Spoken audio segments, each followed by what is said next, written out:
So we're going to start this lecture video by further breaking down the renal corpuscle. The renal corpuscle, as I mentioned in our last lecture presentation, can be divided into two parts, specifically the glomerular capillaries, known as the glomerulus, and also the Bowman's capsule, which is the first part of the nephron that wraps around the glomerulus. You can see in this picture the renal corpuscle shown right here. You'll find your Bowman's capsule right around the glomerulus, and then you see the glomerulus shown here. Now there's many other elements and other cells that are very closely associated with the renal corpuscle. And we do want to think back to the blood supply through the kidneys. We want to remember where the glomerulus is. We'll note that the afferent arteriole is going to take blood into the glomerular capillaries, and then blood that has entered the glomerulus is going to leave through the efferent arteriole. We are looking at a sectioned renal corpuscle, so I actually do prefer to point this picture out down here. This is a three-dimensional view of what the renal corpuscle would look like from the outside. The Bowman's capsule will be more spherical, and it really will wrap around the entirety of the glomerulus. But we've taken this section so that we can see the structures on the inside. There are quite a few things that I'm going to point out here, but of course I just want to point out again that the afferent arteriole will flow into the glomerulus and the efferent arteriole will drain the glomerulus. We have the Bowman's capsule that's going to have both a visceral and a parietal layer. While this is not a serous membrane, the outer layer out here is going to indicate a parietal layer, and then we're going to have this inner layer that wraps around the glomerulus. That's going to be the visceral layer. The visceral layer of the Bowman's capsule is made up of a specialized cell known as podocytes. Podo means foot and cyte means cell, so these can be described as foot cells because they'll have these foot processes branching out from their cytoplasm known as pedicels. Between the parietal and visceral layers of the Bowman's capsule, we'll find what we know as the capsular space, and this is where the filtrate is going to be collected that is filtered out of the blood. We have to keep in mind that blood is going through the afferent arteriole and passing through the glomerulus, and it is through the glomerulus that we're going to have the phenomenon of glomerular filtration. That is the first step in urine formation. And so that filtrate is going to be collected here in the capsular space, and it's eventually going to flow out through the proximal convoluted tubule. The proximal convoluted tubule will take those substances into the loop of Henle, into the distal convoluted tubule, and then eventually into the collecting duct. So one other element that we're going to see that's found over here in the glomerulus is what are known as mesangial cells. Mesangial cells are modified smooth muscle cells, and they're going to be in charge of contracting, and that's going to narrow the blood vessels of the glomerulus. The endothelium of the glomerulus, as well as the podocytes and the basement membrane that sits between them, are vital components of what is known as the filtration membrane, which acts as the filter for glomerular filtration. We'll also find some other mesangial cells shown here as we start to move this way. But what we're going to start to see as we move towards the left side of this page is the ascending limb of the loop of Henle. And that might seem a little odd while we have the ascending loop of Henle coming back in close proximity to the afferent and efferent arterioles. The ascending limb is going to contain this group of cells known as the macula densa, and they're going to play a very important role through the juxtaglomerular apparatus. That structure will be described very shortly, but the macula densa cells are one of the components of that apparatus, as well as the juxtaglomerular cells that are going to be found here around the afferent arteriole. Now this is not in fact the first time we've talked about juxtaglomerular cells. In fact, one time that we've seen juxtaglomerular cells before is in the renin-angiotensin-aldosterone system. The juxtaglomerular cells of the kidneys are the cells that are releasing the enzyme renin. And renin is going to convert angiotensinogen into angiotensin 1, and then when angiotensin 1 makes its way through the lungs, angiotensin-converting enzyme will turn it into angiotensin 2. So we're now seeing that these are in fact the cells that release renin from the kidneys, but they're also going to act as smooth muscle cells as well, and they're going to constrict around the afferent arteriole to regulate blood flow into the glomerulus. One very important thing that I'm going to mention about the afferent arteriole compared to the efferent arteriole is that the diameter of the afferent arteriole is in fact much larger than that of the efferent arteriole. And I'll point that out on a future slide, but I do want you to make sure that you write that down and put that in your notes. The afferent arteriole is larger than that of the efferent arteriole. And if we think about this, there's actually a very important purpose for the afferent arteriole to have a much larger diameter and just generally allow more blood flow into the glomerulus than blood flow is allowed to leave. This is going to slow blood flow through the glomerulus and also increase the pressure in the glomerulus as well to help facilitate glomerular filtration. We saw a very similar arrangement to this in the lymphatic system, as we saw that each lymph node had more afferent vessels than they had efferent vessels. That slowed the flow of lymph through the lymph nodes to give the cells more time to manage pathogens and debris running through the lymph nodes. Now, we're not talking about lymph nodes here, but the idea is the same. We're trying to slow the flow of blood through the glomerulus so more fluids can leak out into the Bowman's capsule, and by forming a greater pressure, more substances can be filtered. So there's quite a few things that I've mentioned about the renal corpuscle. It's very important that you understand the role of each of these components that I mentioned. We're going to move forward, and we're going to break down the filtration membrane that can be found here between the glomerulus and the Bowman's capsule. I mentioned on the last slide that the visceral layer of the Bowman's capsule is made up of the podocytes, and you can see that this is a depiction of a podocyte that is wrapping around a glomerular capillary. The podocytes will project these little cytoplasmic foot processes known as pedicels. Again, this is where podocytes get their name from. So in order for blood to leak through the filtration membrane, it's going to have to go through 3 layers. It's first going to have to go through the wall of the endothelium, it's going to have to go through a basement membrane, and then it's also going to have to make it through these filtration slits that are formed by the podocytes. Those are your 3 layers to the filtration membrane. First and foremost, the glomerular capillary endothelial cells will be fenestrated. They're going to have these many small holes that are going to allow for substances like glucose and smaller proteins to make their way through the filtration membrane. The basement membrane that lies superficial to the glomerular capillary endothelium will also play a role in preventing the filtration of larger proteins. These many holes that we find in the endothelial cells are going to allow for the passage of larger substances like glucose through the filtration membrane. We're going to have the basement membrane that's going to sit superficial to the endothelial cells, and this is going to prevent the passage of larger substances like cells and large proteins. The filtration slits that are formed between the pedicels will be the last component of this filtration membrane that's also going to prevent the filtration of medium-sized proteins to make sure that proteins remain primarily in the blood and smaller substances like ions and glucose are able to get filtered through this filtration membrane. This picture up here just shows you a nice depiction of what a podocyte looks like on a scanning electron microscope. So a few slides ago, I mentioned the juxtaglomerular apparatus. And finally, I'm going to explain to you what that is. The juxtaglomerular apparatus is made up of 2 groups of cells, specifically the macula densa, which can be found here lining the ascending loop of Henle, and we also have the juxtaglomerular cells that are going to wrap around the afferent arteriole. Once again, I'll just say these are modified smooth muscle cells, and they will be the components that release renin. The role of the juxtaglomerular apparatus is to regulate blood pressure as blood goes through the kidneys. This is often done in conjunction with the autonomic nervous system, which will be primarily sympathetic innervation, as the kidneys only receive sympathetic innervation. The way that the juxtaglomerular apparatus is going to regulate our blood pressure is in direct relation to blood flow going through the glomerulus.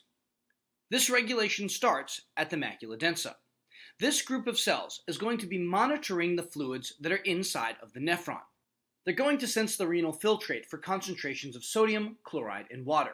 And when those entities increase in their concentration inside of the nephron, the macula densa is going to recognize this as an increase in blood flow and therefore an increase in blood pressure. The macula densa is going to communicate with the juxtaglomerular cells and tell them to vasoconstrict around the afferent arteriole, preventing additional blood flow from going into the glomerulus. Now we have a very interesting arrangement here, because the juxtaglomerular cells are only wrapped around the afferent arteriole. They're not around the glomerulus. So when the juxtaglomerular cells constrict, that's actually going to decrease the blood flow going into the glomerulus and therefore decrease the blood pressure in the glomerulus as well. We are going to see that this juxtaglomerular apparatus is going to play many roles in the regulation of what we call the glomerular filtration rate, which is a concept that we're going to move into now. As we've discussed before, one of the major roles of the kidneys is to produce urine and excrete wastes. Excretion of a solute through the kidneys is synonymous with the phrase urine formation. So what we are stating here is that urine formation is going to take place based on 3 processes. The first of which is glomerular filtration, the second of which is tubular reabsorption, and the third of which is tubular secretion. Let's take a look at these structures and make some sense out of these three processes. So first and foremost, we can see the afferent arteriole that's coming in and forming the glomerulus. This is a very simplified version of the glomerulus, but just for the depiction of this slide, we've drawn the glomerulus found in here inside of that Bowman's capsule. The glomerulus is going to end and eventually form the efferent arteriole, which is then going to form the peritubular capillaries that will be coursing around the nephron. And so you can see those peritubular capillaries coursing right next to this tube right here. So up here we have the Bowman's capsule, right here. We have what we would call the proximal convoluted tubule, and we can pretend that the other parts of the nephron are imposed in here somewhere. So we'd have the loop of Henle, the distal convoluted tubule, and the collecting duct as well. And by the time these substances make their way out of the collecting duct and down into the renal papillae, they're going to be carrying urine. I will just go ahead and mention once more that the afferent arteriole is going to be a bit larger than the efferent arteriole is. And the purpose of that was discussed just a while ago. So if we think back to our chapter on blood vessels, you might remember the processes of filtration and reabsorption. Filtration was the movement of substances from the blood into the interstitial fluid, and reabsorption was the movement of substances from the interstitial fluid back into the bloodstream. Even though we have a different arrangement of our blood vessels and the nephron here in the kidneys, we're going to see that those two terms are going to hold true to their definitions. Up here we have what's known as glomerular filtration. This first process of glomerular filtration refers to the movement of substances from the glomerulus into the Bowman's capsule. The name is specific to note that this is the filtration that specifically will happen from the glomerulus. Any blood that still remains in the efferent arteriole is eventually going to make its way back, and it's going to receive substances from the nephron in tubular reabsorption. Tubular reabsorption must occur because through the process of glomerular filtration, most of the watery part of blood is actually going to be filtered. So we're filtering out more blood plasma than we actually want to get rid of. So those substances are going to eventually be reabsorbed when they enter into the proximal convoluted tubule. Now, certain substances are going to be reabsorbed at different parts of the nephron. Water specifically is reabsorbed in the descending limb of the loop of Henle, and solutes are going to be reabsorbed in the ascending loop of Henle. So tubular reabsorption refers to the movement of substances from inside of the nephron eventually back into the peritubular capillaries. And then we'll also have this third process, which is tubular secretion, which refers to the movement of substances from inside of the peritubular capillaries back into the nephron. Sometimes excessive amounts of ions are actually reabsorbed, and they'll eventually get resecreted to correct the ionic concentrations of the bloodstream. Waste products that are still in the blood are also going to be secreted, as well as drugs, as these are products that we need to get rid of. So going back up to this little formula here, the excretion of a solute equals the glomerular filtration plus secretion minus reabsorption. What this formula is stating is that urine formation is the collective effort of glomerular filtration, tubular reabsorption, and tubular secretion. Glomerular filtration is going to be in the direction of the nephron, as well as tubular secretion. So we can look at both of those substances as moving in the same direction. That's why we take glomerular filtration and add that to secretion. But of course, we have to factor in that everything that's filtered out is not going to be turned into urine. In fact, 99% of all of the water that's excreted will be pulled back through tubular reabsorption, so we have to account for that as well. Each of these processes are named based on the direction of flow as well as by the part of the nephron that process is taking place. We call this glomerular filtration as this is from the glomerulus to the Bowman's capsule, and we call this tubular secretion because we're secreting substances into the renal tubule. Even though glomerular filtration and tubular secretion both point in the same direction, they are two totally different processes. So over the next set of slides, we're going to further break down the individual components of glomerular filtration, tubular reabsorption, and tubular secretion. So of course, the first process to break down is glomerular filtration. What primarily takes place during glomerular filtration is most of the liquid components and smaller molecules inside of the blood will get forced out of the glomerulus and into the capsular space of the Bowman's capsule due to a differential blood pressure gradient pointing in the direction of the capsular space. Just as we saw with bulk flow, glomerular filtration will also be driven by blood pressure. But there's a couple other pressures that we're going to see specifically with glomerular filtration that we have not seen before. Specifically, we're going to see the capsular hydrostatic pressure, which is just like the interstitial fluid hydrostatic pressure pushing substances in the opposite direction. The hydrostatic pressure of blood inside of the glomerular capillaries is going to force substances out into the capsular space, and the blood's osmotic pressure is going to pull substances from the capsular space back into the glomerular capillaries. As well as the osmotic pressure of blood, we're going to see the capsular hydrostatic pressure that's also forcing substances back into the glomerulus. If you're anything like me at all, you might be wondering why on earth we have to have tubular reabsorption or tubular secretion in the first place. One of my first questions that I ever asked myself about glomerular filtration is that why can't just the bad substances be filtered out and the good substances make their way back into the peritubular capillaries? Well, because this process is driven by blood pressure, we're going to find that glomerular filtration is a very active process. And specifically, 150 to 180 liters of water will get filtered out into the capsular space of the Bowman's capsule every single day. These numbers, of course, will differ from males to females. Males generally have about 180 liters of water that's filtered out every day, and females will have more around 150 liters of water that are filtered out every day. To answer my own question, why we need to have tubular reabsorption is because there's no possible way that we could take in this much fluid every day to accommodate for all of the stuff that is filtered out through glomerular filtration. So we want to keep in mind that because this is driven by pressure, this is going to be a non-specific transport type of mechanism. Substances, good and bad, are going to be filtered out from the blood based on the pressure gradients. As long as they're small enough to go through the fenestrations in the capillaries, through the basement membrane, and through the filtration slits formed by the podocytes, substances are going to be forced out of the glomerulus and into the capsular space.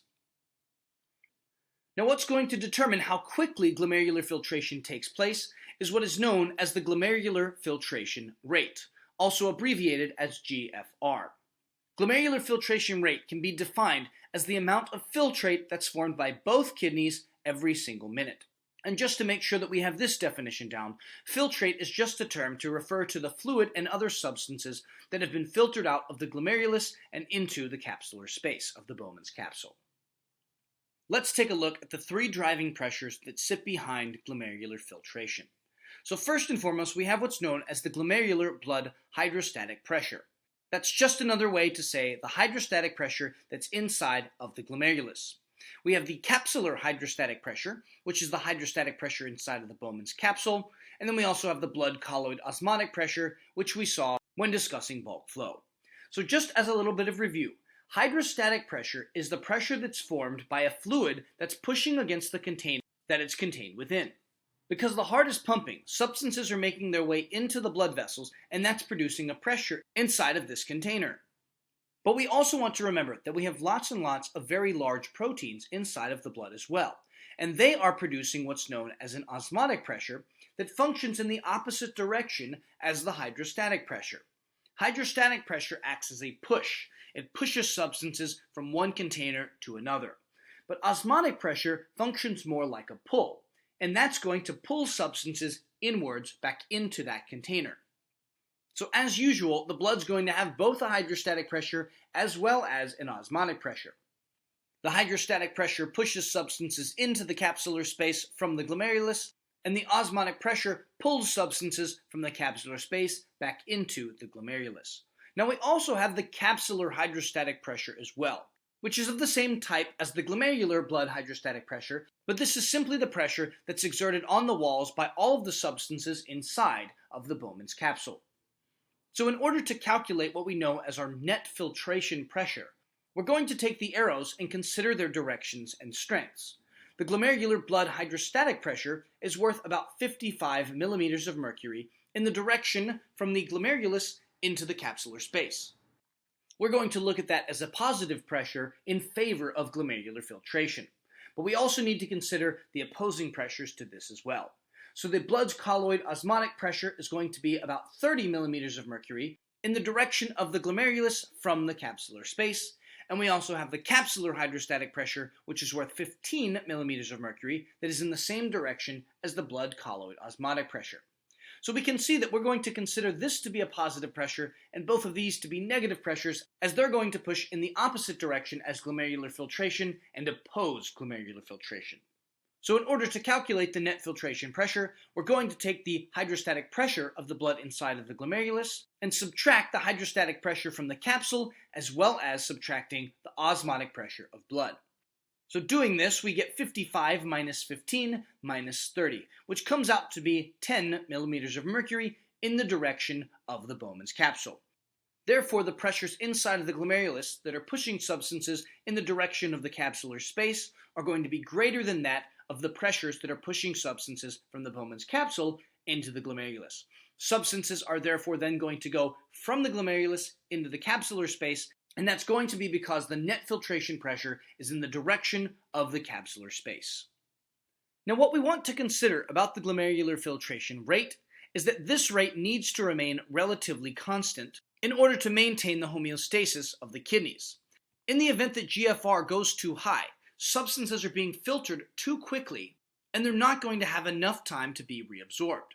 Reabsorption is going to be especially important for pulling back substances into the blood that were lost through glomerular filtration.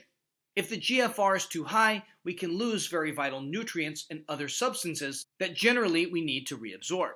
But on the other end, if the GFR is too low, almost all of the substances that were filtered are going to be reabsorbed. And this even includes the excess ions and waste products that are supposed to remain in the renal tubule of the nephron.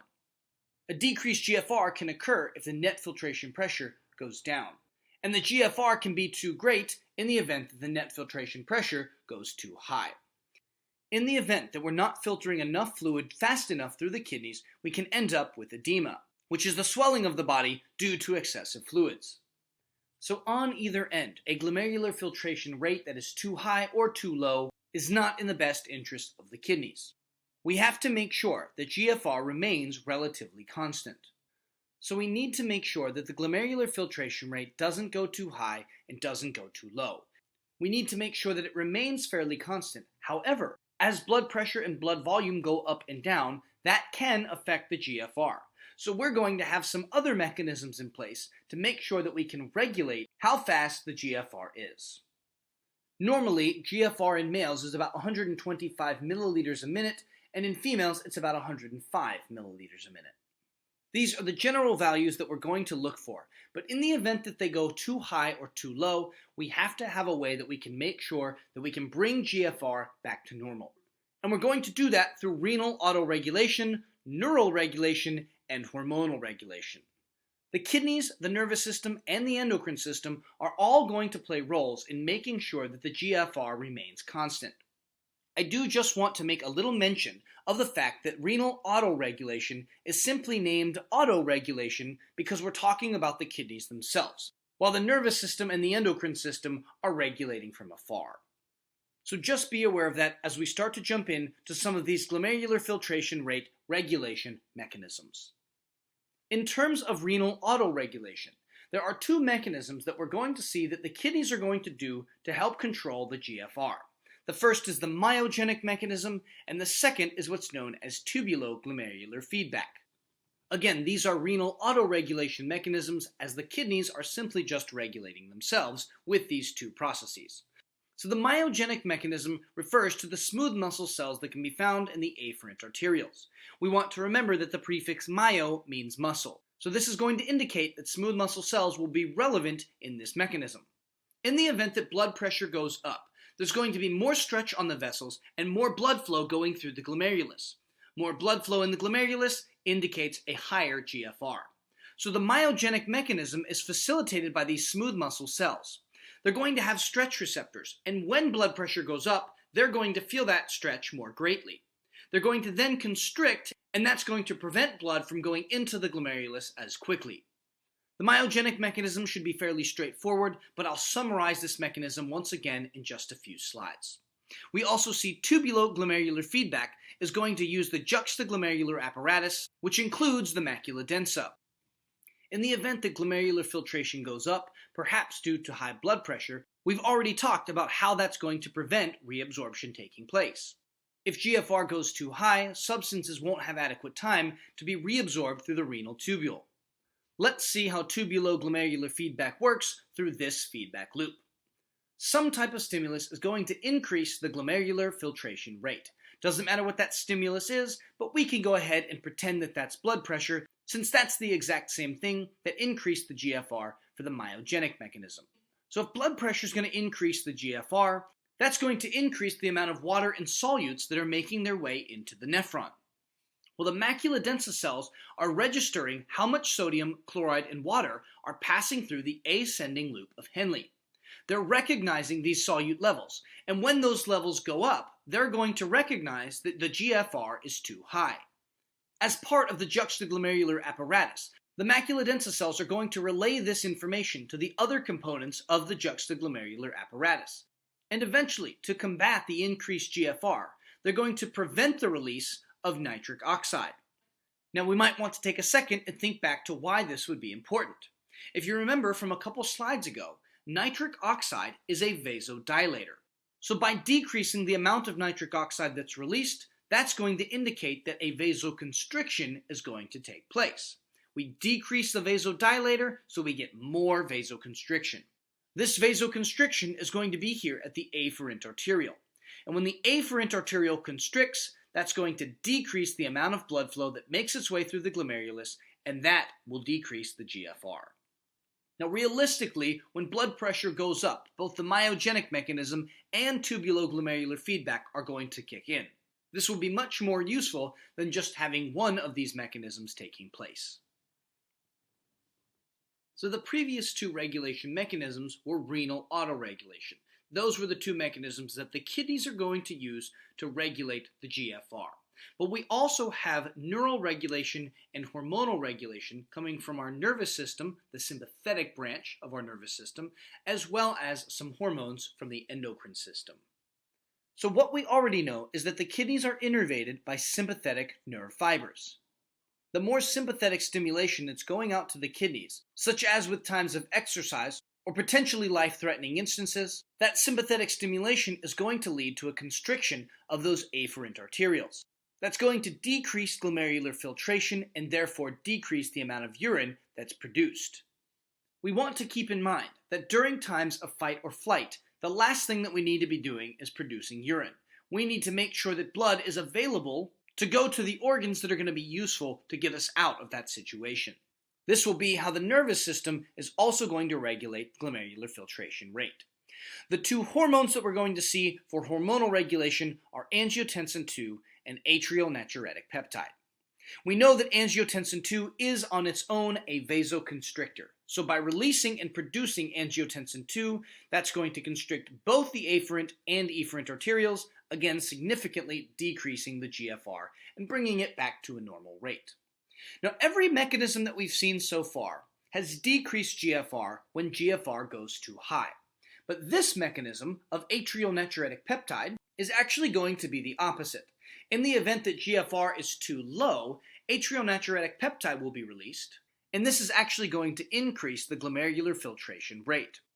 Atrial natriuretic peptide is going to be released by the atria. When there's additional stretch on the atria of the heart, atrial natriuretic peptide will be released, and it makes its way over to the mesangial cells that are found along the glomerulus. These were also smooth muscle cells, and when atrial natriuretic peptide is next to these mesangial cells, that's going to relax the glomerular capillaries. That allows for more blood flow through the glomerulus and therefore increases the GFR. So this is in fact the one regulator that's eventually going to increase the glomerular filtration rate. So to summarize each of these mechanisms of regulation of GFR, we're going to go over the major stimuli, mechanisms, and ultimate effects on GFR that each of these regulation mechanisms will offer. So first and foremost, we see on this slide, these are our two renal autoregulation mechanisms. The myogenic mechanism refers to muscles. Myo means muscles. So when there's increased stretch on our smooth muscle fibers in the afferent arteriole, the smooth muscle in the afferent arterioles are going to constrict and therefore decrease the afferent arteriole's lumen size. This can often be brought on by high blood pressure, as high blood pressure is going to stretch vessels. The greater the stretch, the greater the contraction of the smooth muscles, and that is going to decrease the glomerular filtration rate. With tubuloglomerular feedback, we want to keep in mind that the juxtaglomerular apparatus is what's going to drive this mechanism. With increased glomerular filtration rate, That's going to lead to more sodium and more chloride, as well as more water that's being taken to the macula densa in the ascending loop of Henle. The macula densa is going to recognize that there's an increased amount of these and assume that the increased concentrations of these particles is because of an increased glomerular filtration rate. This can also be caused by high blood pressure.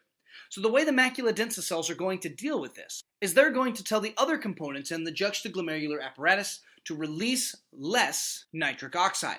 Remember, nitric oxide is a vasodilator. So if we decrease the vasodilation, we're going to increase the vasoconstriction. And therefore, we'll have the vasoconstriction of the afferent arteriole. The same exact outcome that we saw up here with the myogenic mechanism. This will also decrease the GFR. In terms of the nervous system, our neural regulation is strictly going to be from the sympathetic nervous system. Sympathetic nerves will release norepinephrine, and norepinephrine will go and activate the alpha-1 receptors in the afferent arteriole. Alpha-1 is an excitatory receptor, so when norepinephrine is released, that's going to excite those alpha-1 receptors on the afferent arteriole, leading them to facilitate a constriction of those arterioles. By constricting the afferent arteriole, we decrease the GFR. Now, in fact, one other mechanism that neural regulation is going to do for us in terms of decreasing GFR is that norepinephrine from the sympathetic nervous system is also going to increase renin release from the juxtaglomerular cells. With increased renin release, that's eventually going to lead us to more angiotensin II. And the more angiotensin II we have, the greater decrease we're going to see on GFR. Angiotensin II has many different actions, and one of the actions that we discussed a few chapters ago about this chemical is that it's going to act as a vasoconstrictor. Some of the stimuli for angiotensin II, which was discussed back in chapter 18, is decreased blood volume, which leads to decreased blood pressure. The lower the blood pressure, the more angiotensin II is produced, and the more angiotensin II is produced, the more constriction that we'll have of the afferent and efferent arterioles. That will in turn decrease the glomerular filtration rate, which will be necessary if the GFR has gone too high. Now, our last regulator that we're going to see here is atrial natriuretic peptide. ANP is released when the atria of the heart experience stretching. This can often be brought on by increased blood volume. If there's too much blood volume or too much blood pressure, more atrial natriuretic peptide is going to be released. In the event that our blood volume is too high, we're going to want to excrete some of that extra fluid. So ANP is actually going to have its mechanism by going over to the mesangial cells that are wrapping around the glomerular capillaries and causing them to relax. By relaxing, the glomerulus is going to open up and allow blood flow to increase heavily through the glomerulus. This increases the capillary surface area and will therefore get an increase on the glomerular filtration rate. So that will conclude our regulation mechanisms of the GFR. We're going to move forward onto tubular reabsorption and tubular secretion, and ultimately we're going to see that those two processes will have their own regulation mechanisms as well.